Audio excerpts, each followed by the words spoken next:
ನಮಸ್ಕಾರ ಸ್ನೇಹಿತರೆ, ಈ ವಿಡಿಯೋದಲ್ಲಿ ವಾರದ ಯಾವ ದಿನ ಯಾವ ಕೆಲಸಗಳನ್ನು ಮಾಡಬಾರದು ಎಂಬುದರ ಬಗ್ಗೆ ಹೇಳಲಿದ್ದೇನೆ. ಸ್ನೇಹಿತರೆ, ಜ್ಯೋತಿಷ್ಯದಲ್ಲಿ ಪ್ರತಿ ಒಂದರ ಮಹತ್ವವನ್ನು ಹೇಳಲಾಗಿದೆ. ಯಾವ ದಿನ ಯಾವ ಕೆಲಸ ಮಾಡಬೇಕು, ಏನು ಮಾಡಬಾರದು ಎಂಬ ಮಾಹಿತಿಯನ್ನು ನೀಡಲಾಗಿದೆ. ಅದೇ ರೀತಿಯಾಗಿ ಆಗಾಗ ನಮ್ಮ ತಂದೆ ತಾಯಿಗಳು ಕೂಡ ಕೆಲವು ಕೆಲಸಗಳನ್ನು ಮಾಡಿದಾಗ ನಮ್ಮನ್ನು ಬೈಯುತ್ತಾರೆ. ಸ್ನೇಹಿತರೆ, ಇವುಗಳಲ್ಲಿ ಮುಖ್ಯವಾಗಿ ಉಗುರು ಕತ್ತರಿಸುವುದು, ಕೂದಲು ತೊಳೆಯುವುದು ಅಥವಾ ಕೂದಲಿಗೆ ಎಣ್ಣೆಯನ್ನು ಹಚ್ಚುವುದು, ಇಂತಹ ಸಣ್ಣ ಸಣ್ಣ ವಿಷಯಗಳು ಇದರಲ್ಲಿ ಬರುತ್ತವೆ. ಸ್ನೇಹಿತರೆ, ಆ ಸಮಯದಲ್ಲಿ ನಾವು ಇದಕ್ಕೆ ಸುಮ್ಮನೆಯೇ ಏನು ಇದು ಎಂದು ನಾವು ಅದನ್ನು ಕೇಳುವುದಿಲ್ಲ ಸ್ನೇಹಿತರೆ. ಆದರೆ ಇಂತಹ ನಮ್ಮ ಕೆಟ್ಟ ಅಭ್ಯಾಸಗಳು ನಂತರದ ನಮ್ಮ ಬದುಕಿನ ಮೇಲೆ ಕೆಟ್ಟ ಪರಿಣಾಮಗಳು ಬೀರುತ್ತವೆ ಸ್ನೇಹಿತರೆ. ಹಾಗಾಗಿ ಜ್ಯೋತಿಷ್ಯ ಶಾಸ್ತ್ರದ ಪ್ರಕಾರ ನಾವು ಯಾವುದೇ ಕೆಲಸವನ್ನು ದಿನಗಳನ್ನು ನೋಡಿಯೇ ಮಾಡಬೇಕು. ನಾವು ಅದನ್ನು ಅನುಸರಿಸುತ್ತಿದ್ದರೆ ನಂತರ ನಾವು ಕಷ್ಟಗಳನ್ನು ಎದುರಿಸಬೇಕಾಗುತ್ತದೆ ಸ್ನೇಹಿತರೆ.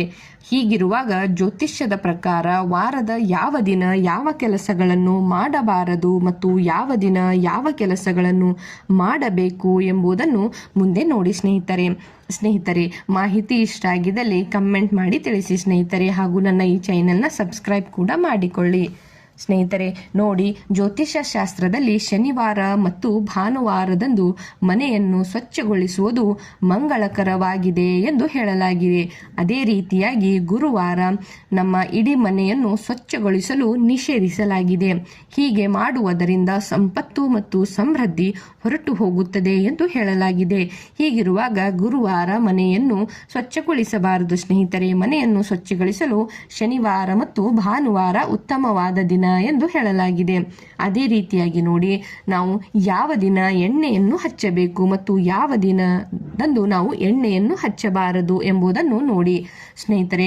ಶಾಸ್ತ್ರದ ಪ್ರಕಾರ ಸೋಮವಾರ ಮತ್ತು ಬುಧವಾರ ಕೂದಲಿಗೆ ಎಣ್ಣೆ ಹಚ್ಚುವುದು ಒಳ್ಳೆಯದು.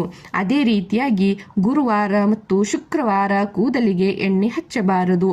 ಇದು ನಮ್ಮ ಗುರು ಮತ್ತು ಶುಕ್ರನ ದುರ್ಬಲಗೊಳಿಸುತ್ತದೆ ಎಂದು ಹೇಳಲಾಗಿದೆ. ಹೀಗಿರುವಾಗ ಸ್ನೇಹಿತರೆ, ಸೋಮವಾರ ಮತ್ತು ಬುಧವಾರದಂದು ಕೂದಲಿಗೆ ಎಣ್ಣೆಯನ್ನು ಹಚ್ಚಿಕೊಳ್ಳಬೇಕು. ಅದೇ ರೀತಿಯಾಗಿ ಕೂದಲನ್ನು ಕತ್ತರಿಸುವುದು ಸ್ನೇಹಿತರೆ. ಮಂಗಳವಾರ, ಗುರುವಾರ ಮತ್ತು ಶನಿವಾರದಂದು ಕೂದಲು ಕತ್ತರಿಸುವುದನ್ನು ನಿಷೇಧಿಸಬೇಕು. ಅದಲ್ಲದೆ ಮಂಗಳವಾರ ಮತ್ತು ಶನಿವಾರ ಕೂದಲು ಕತ್ತರಿಸಿದರೆ ಆರೋಗ್ಯಕ್ಕೆ ಸಂಬಂಧಿಸಿದ ಸಮಸ್ಯೆಗಳು ಉಂಟಾಗಬಹುದು. ಆದರೆ ಗುರುವಾರ ಕತ್ತರಿಸುವುದು ಹಣಕ್ಕೆ ಸಂಬಂಧಿಸಿದ ನಷ್ಟವನ್ನು ನಾವು ಕಾಣಬಹುದು ಎಂದು ಕೂಡ ಹೇಳಲಾಗಿದೆ. ಹೀಗಿರುವಾಗ ಗುರುವಾರ ಕೂಡ ನಾವು ಕೂದಲನ್ನು ಕತ್ತರಿಸಬಾರದು. ಮತ್ತು ಭಾನುವಾರ ಮತ್ತು ಸೋಮವಾರಗಳು ಕ್ಷೌರಕ್ಕೆ ಉತ್ತಮ ದಿನವೆಂದು ಹೇಳಲಾಗಿದೆ. ಮತ್ತು ಇನ್ನು ಕೆಲವೆಡೆ ಸ್ನೇಹಿತರೆ, ಭಾನುವಾರ ಕೂಡ ತಲೆಯ ಕೂದಲನ್ನು ಕತ್ತರಿಸಬಾರದು ಎಂದು ಕೂಡ ಹೇಳುತ್ತಾರೆ ಸ್ನೇಹಿತರೆ. ಭಾನುವಾರ ಕೂಡ ತಲೆ ಕೂದಲನ್ನು ಕತ್ತರಿಸಬಾರದು ಎಂದು ಕೂಡ ಹೇಳುತ್ತಾರೆ. ಅದೇ ರೀತಿಯಾಗಿ ನಾವು ಯಾವ ದಿನ ಉಗುರುಗಳನ್ನು ಕತ್ತರಿಸಬೇಕು ಮತ್ತು ಯಾವ ದಿನ ಕತ್ತರಿಸಬಾರದು ಎಂದಾದರೆ ನೋಡಿ ಸ್ನೇಹಿತರೆ, ಮಂಗಳವಾರ, ಗುರುವಾರ ಮತ್ತು ಶನಿವಾರದಂದು ಉಗುರುಗಳನ್ನು ಕತ್ತರಿಸುವುದರಿಂದ ರಾಶಿಯ ಗ್ರಹಗಳು ದುರ್ಬಲವಾಗುತ್ತವೆ ಮತ್ತು ವ್ಯಕ್ತಿಯ ಅನೇಕ ರೀತಿಯ ನಷ್ಟಗಳು ಎದುರಿಸಬೇಕಾಗಿರುತ್ತದೆ. ಹೀಗಿರುವಾಗ ನಾವು ಮಂಗಳವಾರ, ಗುರುವಾರ ಮತ್ತು ಶನಿವಾರದಂದು ಉಗುರು ಕತ್ತರಿಸಬಾರದು. ಅದಲ್ಲದೆ ನೋಡಿ, ಸೋಮವಾರವನ್ನು ಉಗುರು ಕತ್ತರಿಸಲು ಮಂಗಳಕರದ ದಿನ ಎಂದು ಹೇಳಲಾಗಿದೆ. ಅದೇ ರೀತಿಯಾಗಿ ಸ್ನೇಹಿತರೆ, ಜ್ಯೋತಿಷ್ಯದಲ್ಲಿ ಮಂಗಳವಾರ ಸ್ಟೀಲ್ ಪಾತ್ರೆಗಳು ಮತ್ತು ಗೃಹೋಪಯೋಗಿ ವಸ್ತುಗಳನ್ನು ಖರೀದಿಸುವುದನ್ನು ನಿಷೇಧಿಸಲಾಗಿದೆ. ಮಂಗಳವಾರದ ದಿನದಂದು ಸ್ಟೀಲ್ ಪಾತ್ರೆಗಳನ್ನು ಕೂಡ ಖರೀದಿಸಬಾರದು ಎಂದು ಕೂಡ ಹೇಳಲಾಗಿದೆ ಸ್ನೇಹಿತರೆ.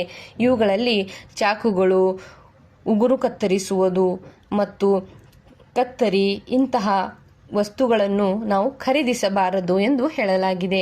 ಅದಲ್ಲದೆ ಹೊಸ ವಾಹನಗಳನ್ನು ಖರೀದಿಸುವುದು, ಸಾಲ ಪಡೆಯುವುದು ಅಥವಾ ಯಾರಿಗಾದರೂ ಸಾಲ ನೀಡುವುದು ಕೂಡ ಶುಭವೆಂದು ಪರಿಗಣಿಸಲಾಗುವುದಿಲ್ಲ ಸ್ನೇಹಿತರೆ. ಯಾವ ದಿನ? ಮಂಗಳವಾರದ ದಿನದಂದು. ಅದೇ ರೀತಿಯಾಗಿ ತಲೆ ಸ್ನಾನ ಮಾಡಬಾರದು, ಯಾವ ದಿನ ಮಾಡಬಾರದು ಎಂಬುದನ್ನು ನೋಡಿ ಸ್ನೇಹಿತರೆ. ಸೋಮವಾರ, ಬುಧವಾರ ಮತ್ತು ಗುರುವಾರದಂದು ಕೂದಲು ತೊಳೆಯುವುದನ್ನು ಧರ್ಮಶಾಸ್ತ್ರದಲ್ಲಿ ನಿಷೇಧಿಸಲಾಗಿದೆ. ವಿಶೇಷವಾಗಿ ಈ ದಿನ ಮಹಿಳೆಯರಿಗೆ ಕೂದಲು ತೊಳೆಯುವುದನ್ನು ನಿಷೇಧಿಸಲಾಗಿದೆ. ಈ ದಿನ ಕೂದಲು ತೊಳೆಯುವವರು ಸಹೋದರರಿಗೆ ತೊಂದರೆಗಳು ಉಂಟಾಗಬಹುದು ಎಂದು ಹೇಳಲಾಗಿದೆ. ಸ್ನೇಹಿತರೆ, ಇದಕ್ಕೆ ಸಂಬಂಧಿಸಿದ ಒಂದು ವಿಡಿಯೋವನ್ನು ನಾನು ನನ್ನ ಈ ಚಾನೆಲ್ನಲ್ಲಿ ಅಪ್ಲೋಡ್ ಮಾಡಿದ್ದೇನೆ ಸ್ನೇಹಿತರೆ, ಅದನ್ನು ಕೂಡ ನೀವು ನೋಡಬಹುದು. ಅದಲ್ಲದೆ ನಮ್ಮ ಹಿಂದೂ ಧರ್ಮದಲ್ಲಿ ಇಂತಹ ಸಾವಿರಾರು ನಂಬಿಕೆಗಳು ಮತ್ತು ಸಂಪ್ರದಾಯಗಳು ಮೊದಲಿನಿಂದಲೇ ಬಂದಿವೆ ಸ್ನೇಹಿತರೆ. ಈಗ ಇವುಗಳನ್ನು ಕೆಲವರು ಮೂಢನಂಬಿಕೆಗಳು ಎಂದು ಕೂಡ ಹೇಳುತ್ತಾರೆ ಮತ್ತು ಇವುಗಳನ್ನು ಹಿಂದೆ ಯಾವುದೇ ವೈಜ್ಞಾನಿಕ ಕಾರಣವಿಲ್ಲ, ಹೀಗೆಯೂ ಮೂಢನಂಬಿಕೆಯಿಂದ ಬಂದಿವೆ ಎಂದು ಹೇಳುತ್ತಾರೆ. ಆದರೆ ಇಂತಹ ಸಣ್ಣ ಸಣ್ಣ ವಿಷಯಗಳನ್ನು ನಾವು ನಮ್ಮ ಜೀವನದಲ್ಲಿ ಪಾಲಿಸಿದರೆ ಸ್ನೇಹಿತರೆ, ಖಂಡಿತವಾಗಿಯೂ ನಮ್ಮ ಮನೆಯಲ್ಲಿ ಸುಖ, ಶಾಂತಿ, ಸಮೃದ್ಧಿ ಮತ್ತು ನಾವು ಮಾಡಬೇಕಾದಂತಹ ಎಲ್ಲ ಕೆಲಸಗಳು ಸಂಪೂರ್ಣವಾಗಿ ಉತ್ತಮವಾಗಿ ಮುಂದೆ ಹೋಗುತ್ತವೆ ಸ್ನೇಹಿತರೆ. ಹೀಗಿರುವಾಗ ಇಂತಹ ವಸ್ತುಗಳನ್ನು ನಾವು ನೆಗ್ಲೆಕ್ಟ್ ಮಾಡುವುದಾಗಲಿ ಅಥವಾ ಮೂಢನಂಬಿಕೆ ಎಂದು ತಿಳಿದುಕೊಳ್ಳಬಾರದು ಸ್ನೇಹಿತರೆ. ಮಾಹಿತಿ ಇಷ್ಟ ಆಗಿದ್ದಲ್ಲಿ ಚಾನೆಲ್ನ ಸಬ್ಸ್ಕ್ರೈಬ್ ಮಾಡಿಕೊಳ್ಳಿ ಹಾಗೂ ನಿಮ್ಮವರೊಂದಿಗೆ ಶೇರ್ ಕೂಡ ಮಾಡಿ ಸ್ನೇಹಿತರೆ. ನಿಮ್ಮ ಜೊತೆಗೆ ಇಂತಹ ಮಾಹಿತಿಗಳನ್ನು ಶೇರ್ ಮಾಡಲು ನಾನು ಒಂದು ಸಣ್ಣ ಪ್ರಯತ್ನವನ್ನು ಮಾಡುತ್ತಿದ್ದೇನೆ ಸ್ನೇಹಿತರೆ. ಹೀಗಿರುವಾಗ ನೀವು ನನ್ನ ಚಾನೆಲ್ನ ಲೈಕ್ ಮಾಡಿ ಹಾಗೂ ಸಬ್ಸ್ಕ್ರೈಬ್ ಮಾಡಿ ನನಗೆ ಸಪೋರ್ಟ್ ಮಾಡಿ ಸ್ನೇಹಿತರೆ. ಧನ್ಯವಾದ.